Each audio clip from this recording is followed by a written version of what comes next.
Welcome to GCCars, my name is Eric and this is the Chevrolet Traverse RS.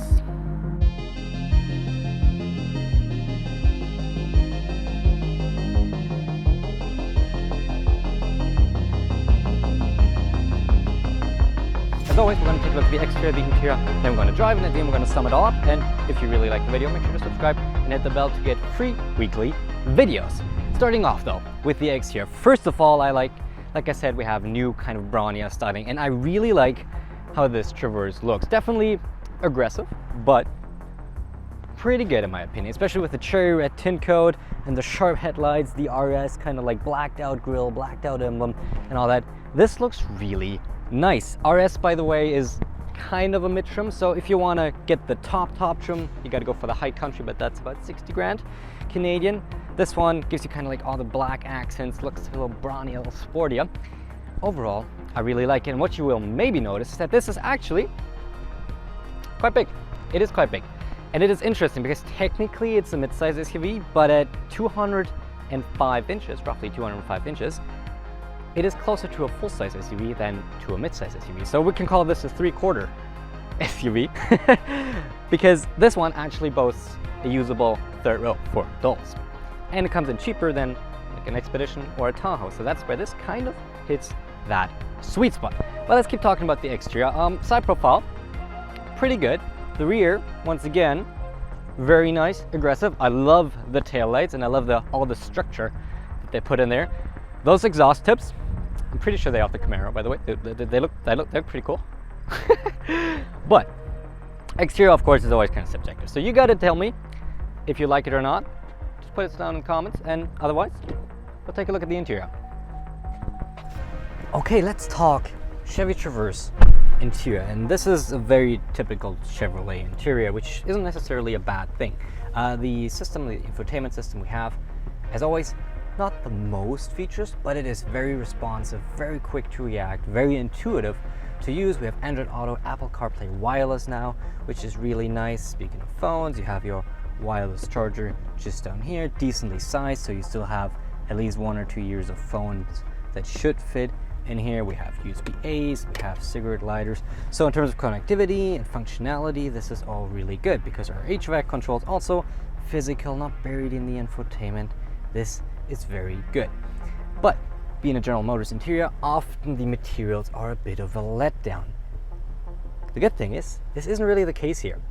This interior is for the most part actually pretty nice. We have like perforated leather and normal leather. We have contrast stitching. Every touch point is soft and feels nice. We have big center console because, like I said, this is almost kind of like in between mid-size and full size, and that's also part of the width. So you have plenty of space right here.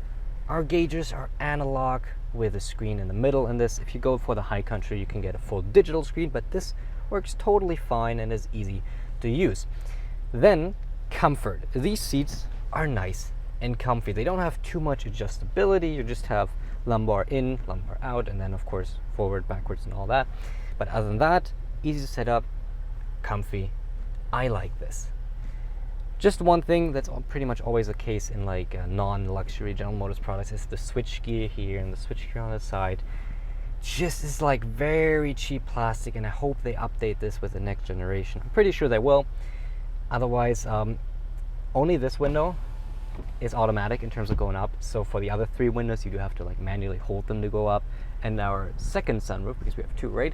To get the shade back, you also have to hold it, and to get it forward, you have to hold, which is a bit weird, but you don't do it that often, so it works really well. But there's one more quirky thing here, one really cool feature which I know I've never seen before. Observe. Is that cool? That's a hidden storage for still wallets. For wallets, you can store a lot of wallets in there, and people won't find it instantly. But no, jokes aside, this is actually really cool. I haven't found a use for it yet because my wallet is too often going in and out of the car for me to store it permanently here.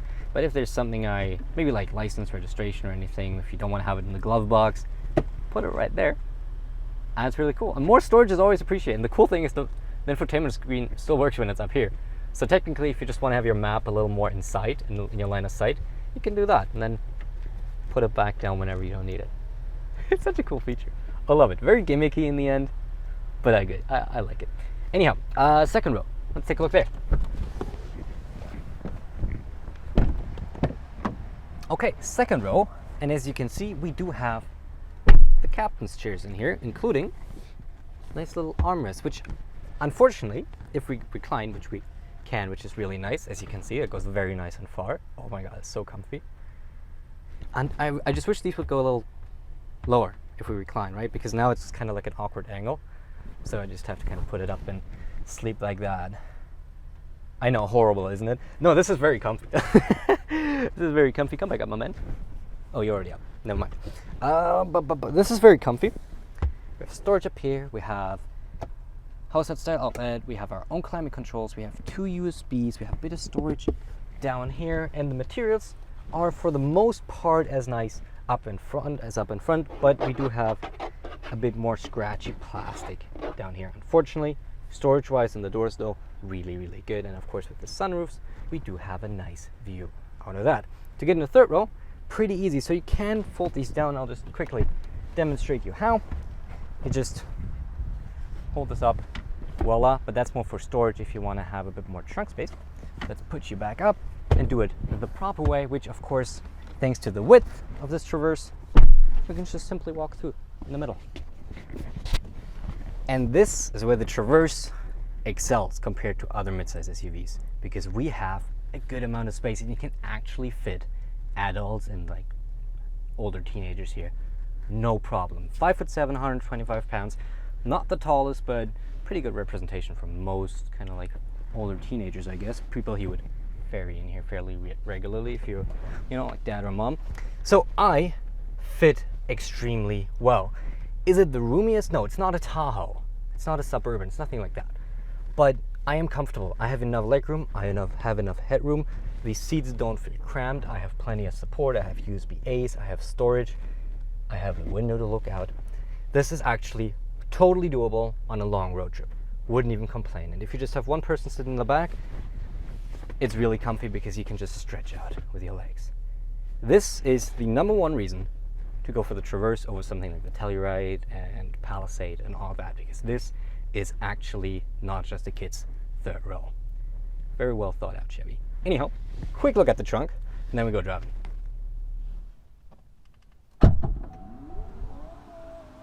Howdy fellas. Looking at the trunk of the Traverse, first thing we notice is, unfortunately, no grocery bag hangers. We do have a couple of these hooks, but they're a little more effort than just grocery bag hangers.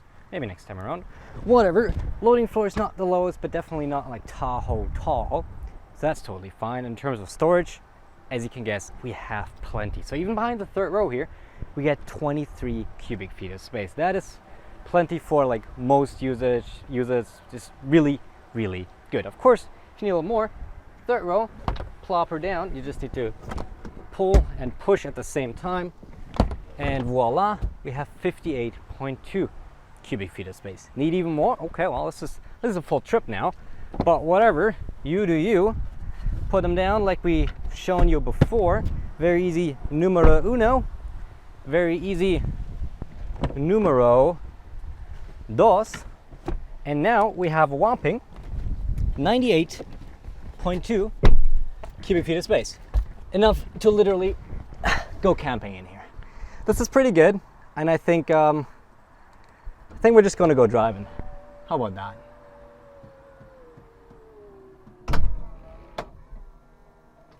Okay, now out here on the road in the Chevy Traverse, and as always we want to start off with a launch, so let's go to a stop and see how quick she goes. We're in 4-wheel drive, then we're going to brake torque. Oh, 1600, not that high, and there we go. Yep, now she's here. Third gear. Okay, and let's brake down. Slow down, sounds kind of better. Anyhow, she is decently quick. Of course, not like sporty per se. Let's go back to 2-wheel drive. But The 3.6 liter naturally aspirated V6 we have in here produces 310 horsepower and 266 pound-feet of torque, which is actually, for a midsize SUV, pretty good. So most of the competitors we tested, like the Telluride, had less power. So if you like power, if you want to have a bit more, capabilities to overtake somewhere, this might be the way to go. And all that is mated to a 9-speed automatic, which works overall actually pretty well. We're going to do our acceleration test, well, reaction test, of course, in a bit. But let's speak a little bit more general about the drivetrain. I really like it. It's naturally aspirated, so if you want the power, you do have to wring it out a little more. Right down low, there's not too much power there, but the 9-speed reacts pretty well and pretty quickly to most inputs, so it does so pretty well.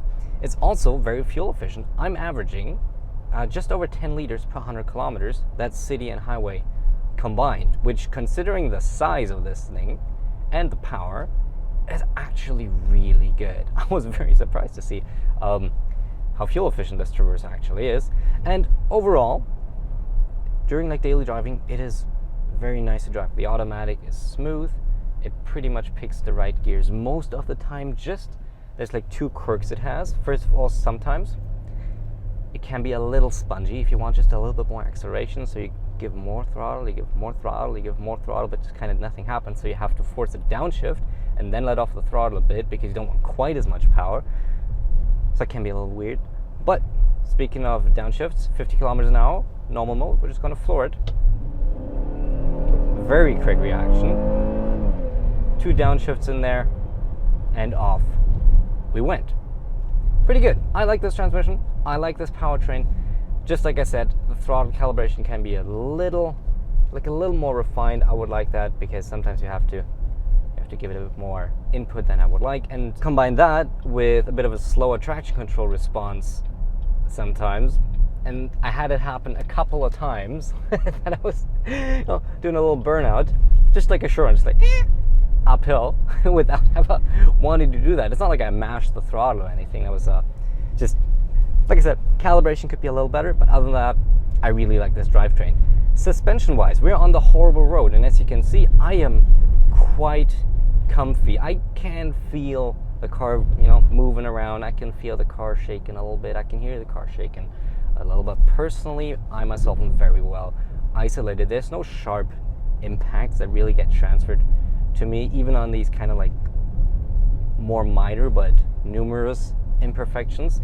Even those, I don't really feel them too much, just a very slight vibration that I feel. So I really like how General Motors and Chevy set up the suspension. It is definitely more on the comfy side, so if you are for some reason trying to corner hard on this thing, there will be a lot of body roll, but that is totally fine because this is meant to be a comfy SUV for your daily driving, right? And that is totally the case.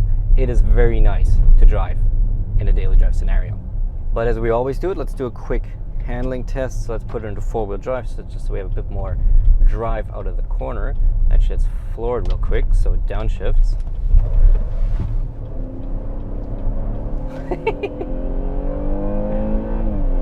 You definitely have to fight it a little if you ever need to have it go a little quicker around a corner. But there's no feedback. There's not much like going throughout the wheel here. But due to the body roll and kind of the tires, it's very noticeable where the limit is. So it's not unlike some other cars where you just kind of like have to guess. This is pretty clear about it, and it does fine. Anything you could need in an emergency scenario, this will handle just fine. But with that being said, let's talk a little bit about tech, because that's kind of the last thing we talk about in the driving segment here. And tech is a little bare bones compared to maybe something like a Kia or like a Hyundai. It's not the most advanced out there, but the tech they do have works very well. So of course we have the important emergency braking, frontal emergency braking, which is what we really want to have. That's our number one. We do have a lane keep assist, which isn't like as good. It's not like a lane centering assist, so don't expect too much from that. And adaptive cruise control, and that's pretty much the most important things I could mention to you here. So overall, the basics are covered in terms of what you need for safety and in terms of what you need for daily driving. Does it go beyond that? No, but you do have what you need in here, I think. But speaking of daily driving, there's one more complaint I have, and that is visibility, because thanks to kind of like the C, D pillar and the second and third row placements, it is kind of very difficult to see out of this, which I don't really appreciate. But General Motors has put really good like camera systems in this, so we can see like if we're parking or anything. We do have plenty of cameras, probably kind of my most favorite setup General Motors generally has, because we have cameras for all four wheels, we have front, we have back, we have 360, we have pretty much everything we need for parking, and we have this handy little digital rearview mirror, which is once again pretty much my #1 favorite safety feature in cars that's like not super widespread yet. I want more car manufacturers to put them in because they're great. They eliminate most of the blind spots. This blind spot that I just talked about is essentially completely eliminated by the digital rearview mirror, but I would still like to have the capabilities to like actually see it with my eyes without a screen. But this is great. I love this.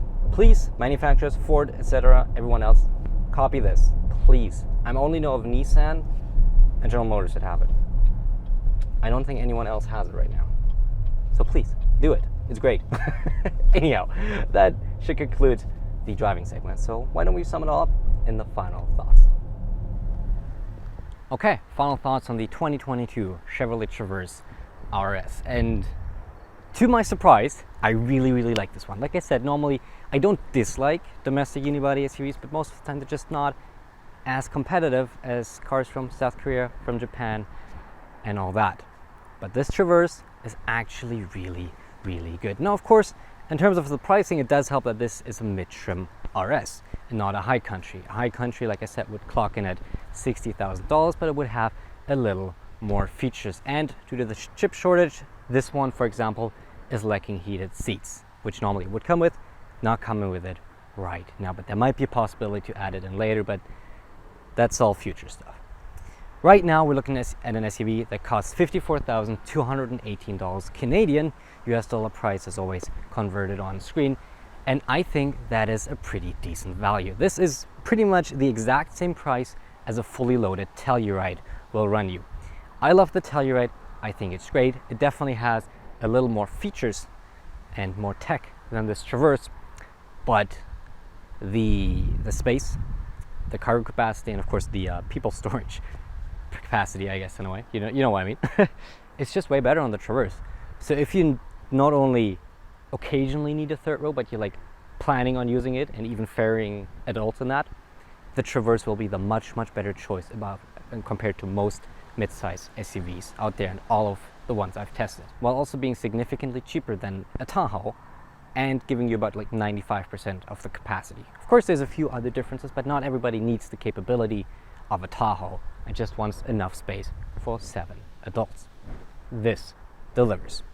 Good job, Chevy. As always, thank you so much for watching. I really hope you enjoyed the video. If you enjoyed it, like I said, please make sure to subscribe, because that helps me out and gets you more videos in your inbox every single week. And other than that, thank you so much for watching. I hope you enjoyed it, and I hope I'll see you in the next one. Thank you and goodbye.